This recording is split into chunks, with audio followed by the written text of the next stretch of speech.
Bonjour, aujourd'hui, on va te parler d'entraînement. On veut te parler d'entraînement parce que, dans le fond, c'est super important quand tu commences une transformation, quand tu pars de zéro, que tu t'entraînes pas du tout, c'est important de te choisir un entraînement que tu vas aimer. Parce que si tu as quelque chose que tu n'aimes pas du tout, qui ne te parle pas, que tu as de la misère à faire, bien, tu ne seras pas capable de le tenir sur le long terme. Tu vas trouver ça très difficile, puis tu vas voir que ta motivation va genre être à quasiment zéro parce que pour toi, ça ne résonnera pas. Tu sais, je te parle là, de cours de Zumba, que ça soit d'aller courir dehors, du vélo, de la musculation, que ça soit des vidéos que tu regardes sur YouTube, du pilates, du yoga. Trouve-toi quelque chose qui va te permettre de tenir ces habitudes-là. Vraiment que tu te crées une routine, que ça soit 2 fois par semaine, que ça soit genre 4 fois, mais sois réaliste avec toi. Si tu t'entraînes zéro, c'est quoi les chances que tu gardes ton entraînement 2 fois semaine, contrairement à 4 fois semaine? Ils sont pas mal plus hautes. Fait que commence avec 2 fois, puis trouve-toi quelque chose que toi t'aimes. Ça, c'est le départ. Une fois que tu es bien enclenché, puis que dans tes habitudes de vie, ça va genre super bien, bien là, on va te parler d'un petit principe que faut que tu prennes en considération. Puis, c'est d'avoir un plan de match qui est un petit peu plus clair. Puis, dans ce plan de match-là, ça va inclure de mettre de la musculation. Parce que le cardio, il est important le cardio, il faut prendre soin de notre cœur. Les gens aiment ça, d'aller courir et tout, sauf qu'il faut savoir que le cardio t'amènera pas nécessairement à des résultats optimaux pour une transformation corporelle. Okay? Je vais te donner juste quelques exemples de bienfaits de la musculation. Ça va aider pour le renforcement musculaire et osseux. Dis-toi que plus tu crées de la masse musculaire, plus tes os vont suivre en dessous pour pouvoir supporter cette masse musculaire-là. Puis ça va te prévenir de l'ostéoporose et des fractures dans le futur. Ça va augmenter ton métabolisme. Les muscles prennent de l'énergie au corps, à les conserver. Ça va augmenter ta vitesse de métabolisme. Puis on aime ça parce que, comme je dis, même au repos, tu vas brûler quand même plus de calories. Tu vas avoir, si je regarde sur ma petite feuille, je ne pourrais pas l'oublier, l'amélioration de ta posture. Parce que quand on a des muscles, on est capable de se tenir plus droit, on est plus solide. Ça va t'aider pour tes activités quotidiennes. Lever des sacs d'épicerie, ça va t'aider pour lever tes enfants, pour te promener dans la rue avec une base solide, des jambes solides, ça va te permettre de courir, ça va te permettre de faire plein de choses. Et, tu sais, il y a tellement de bienfaits, je pourrais vous en nommer une liste. J'en ai une liste, genre, de plein de choses. Mais juste pour vous dire que la musculation va être importante à un certain point d'aller en mettre dans votre routine. Et je vais continuer. La science aussi, c'est quoi qu'elle dit, la science? On vous a dit qu'on tenait à avoir une rigueur scientifique là, dans ce qu'on vous amenait dans ce programme-là. Donc, c'est quoi qu'elle dit, la science, à ce jour, dans ce qui est le plus efficace dans une transformation physique? C'est l'entraînement en musculation qui va respecter les principes d'hypertrophie musculaire. C'est quoi l'hypertrophie musculaire? C'est quand tu as une augmentation de ta masse musculaire. Fait que tu veux stimuler tes fibres musculaires pour qu'elles deviennent plus grosses et plus fortes. C'est ça qu'on veut, dans le fond.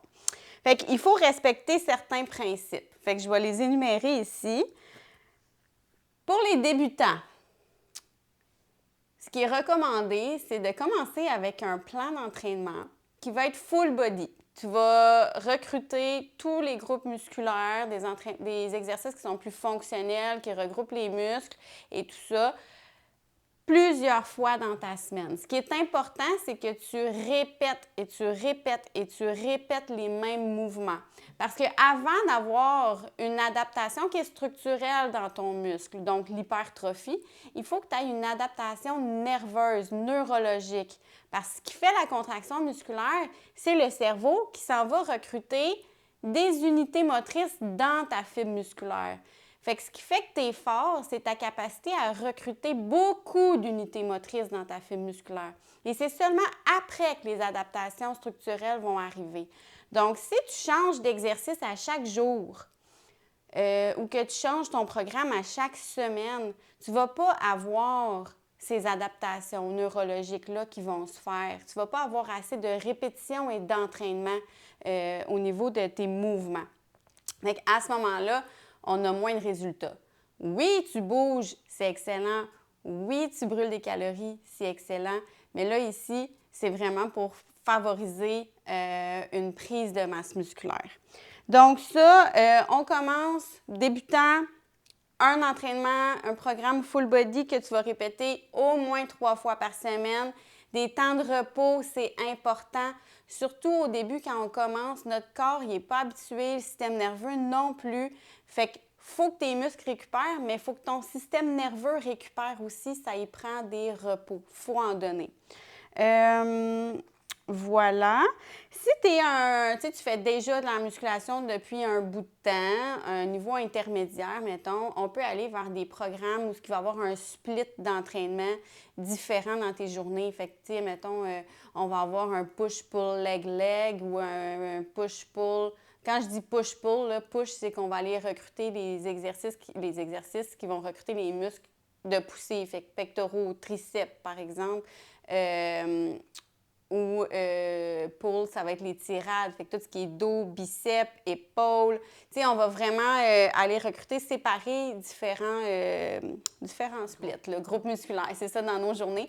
Puis ça, on a quand même des programmes qui sortent assez régulièrement d'ailleurs. Fait que juste à t'adresser à ta coach pour pouvoir en avoir un. On a des versions pour le gym, puis on a des versions pour la maison aussi qui vont aller chercher là, différents splits musculaires. Ensuite, il y a 3 principes vraiment importants à maintenir. Je t'ai parlé du repos aussi, mais tu vas voir entre tes journées d'entraînement, mais tu vas voir aussi que je vais te parler de repos durant ta séance d'entraînement.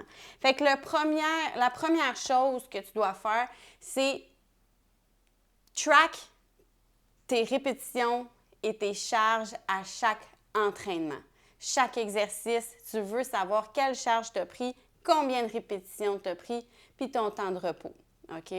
Parce qu'il va falloir que tu appliques un principe super important, c'est la surcharge progressive. Si tu ne demandes pas un peu plus à chaque fois à ton muscle, à ton corps, il n'y aura pas l'adaptation que tu veux avoir en termes de gain en masse musculaire. Donc, surcharge progressive, comment on fait ça? Soit que tu augmentes ton nombre de répétitions. Fait que tu faisais du 12 répétitions, augmente à 12,5 à la limite. Augmente à 13, 14, 15 répétitions. Puis là, rendu là, il est le temps d'augmenter ta charge, OK? Fait que là, on augmente la charge dans un deuxième temps. Fait qu'il faut que tu saches que la semaine passée ou la fois d'avant, c'était quoi le poids que tu as pris pour pouvoir appliquer comme il faut ta surcharge progressive. Une autre façon aussi, c'est d'augmenter ton amplitude de mouvement. La première fois que tu vas faire un squat, ça ne sera pas un full squat, mais plus tu vas y aller, plus tu vas gagner en amplitude, puis plus tu vas pouvoir aller chercher des fibres musculaires, OK? Fait que plus ton muscle est étiré, on va recruter là, vraiment le muscle en entier, puis ça va amener aussi une espèce de surcharge progressive. OK, maintenant, en termes des répétitions, on va parler d'intensité.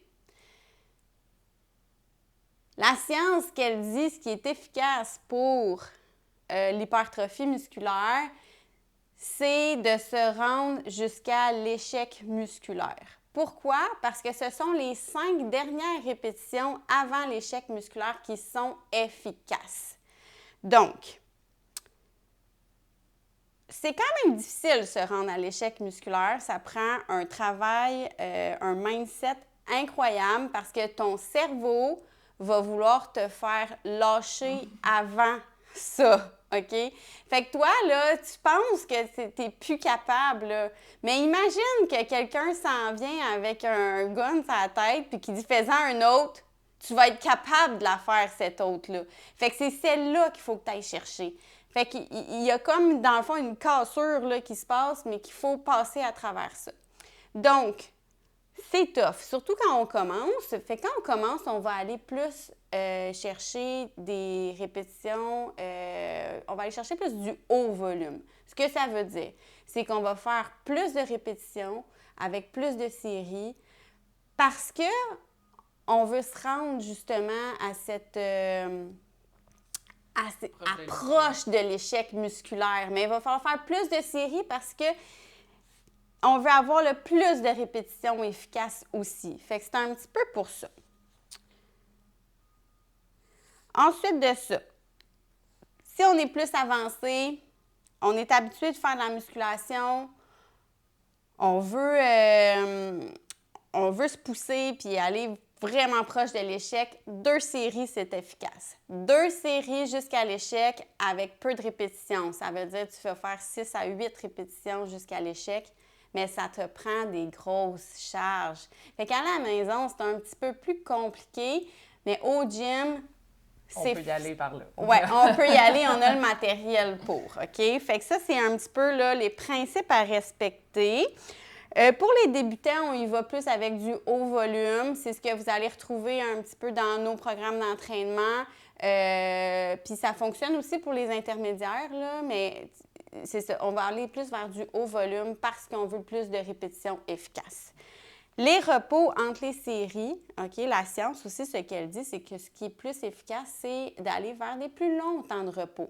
Fait qu'on va aller chercher au moins 1 minute et demie à 3 minutes, tout dépendant du type d'exercice. Si tu as un exercice de bicep curl, petit muscle, ça ne va pas entraîner une si grande fatigue neurologique, 1 minute et demie, ça va être correct. Par contre, si on a des grosses masses musculaires d'impliquer comme un squat ou un deadlift, on va aller vers du 3 minutes entre les séries. Pourquoi des temps de repos si grands? C'est que il faut que ton système nerveux récupère, de 1, parce que tu veux qu'il soit capable d'aller recruter autant d'unités motrices que ta série précédente. S'il y a une fatigue neurale qui s'est installée, une fatigue nerveuse, tu ne seras pas capable de pousser autant ton exercice, fait que ton exercice va être moins efficace. Donc, tu as moins de répétitions efficaces, moins de résultats. Fait qu'on priorise les temps de repos et entre les journées d'entraînement aussi, c'est important d'aller chercher de la récupération. Il ne faut pas culpabiliser si on ne sait pas s'entraîner une journée. Il y a plein de façons de bouger aussi. D'aller faire dans cette journée-là, faites votre cardio, par exemple, ou faites vos exercices de mobilité, d'étirement, de yoga. Et voilà, ce serait ce que je dirais. Est-ce que j'ai oublié quelque chose, Valérie? Bien, il y a une chose que si jamais vous êtes à la maison, parce que moi, je m'entraîne beaucoup à la maison, et comme Marie-France dit, aller à l'échec musculaire, ça dépend de la quantité de poids que vous avez. Puis, souvent, les gens vont avoir 2, 3 sets de poids. Je vous dirais de prioriser la contraction. Exemple, un glute bridge, bien, gardez votre contraction en haut avec le poids que vous avez, puis contractez. Allez vraiment, on appelle ça le mind-muscle connection. Oui. C'est vraiment d'aller penser à vos muscles. Fait que même dans un bicep curl, contractez-le, même si vous avez juste, mettons, des 10 livres, puis vous êtes rendu que c'est facile. Contractez votre biceps quand vous le montez, puis là, on ne rentrera pas là-dedans, mais la face excentrique du mouvement, descendez tranquillement, puis gardez votre contraction, contractez, pensez à votre muscle. Ça va vraiment permettre d'aller chercher une hypertrophie parce que je sais, moi, je m'entraîne presque juste à la maison. Et c'est comme ça que je vais vraiment chercher mes gains, puis ça fonctionne vraiment, vraiment beaucoup.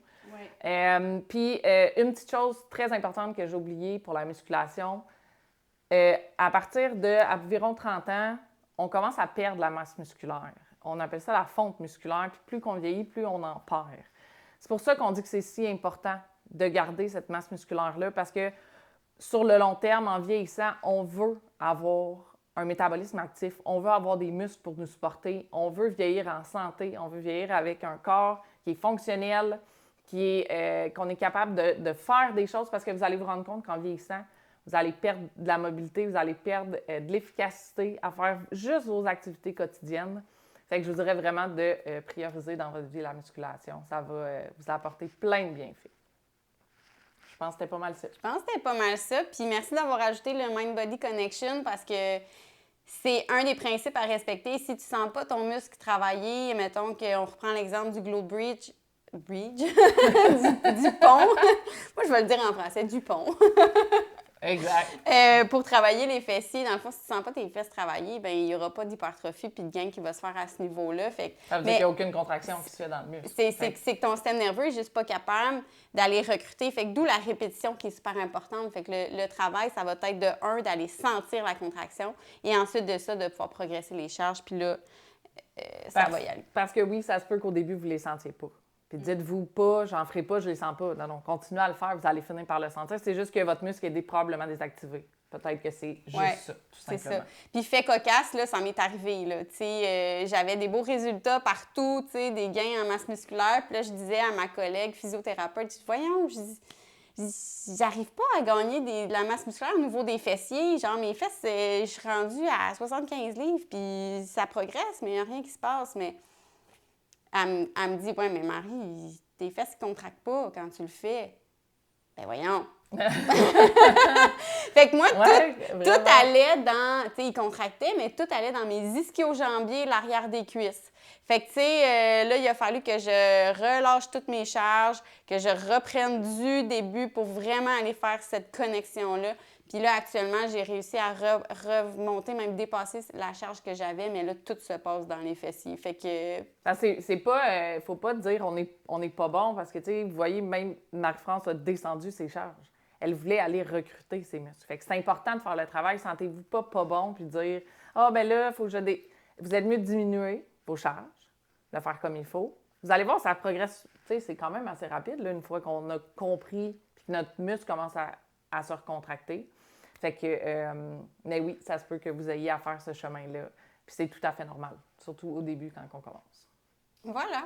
Donc, on se revoit pour une autre capsule. À très bientôt!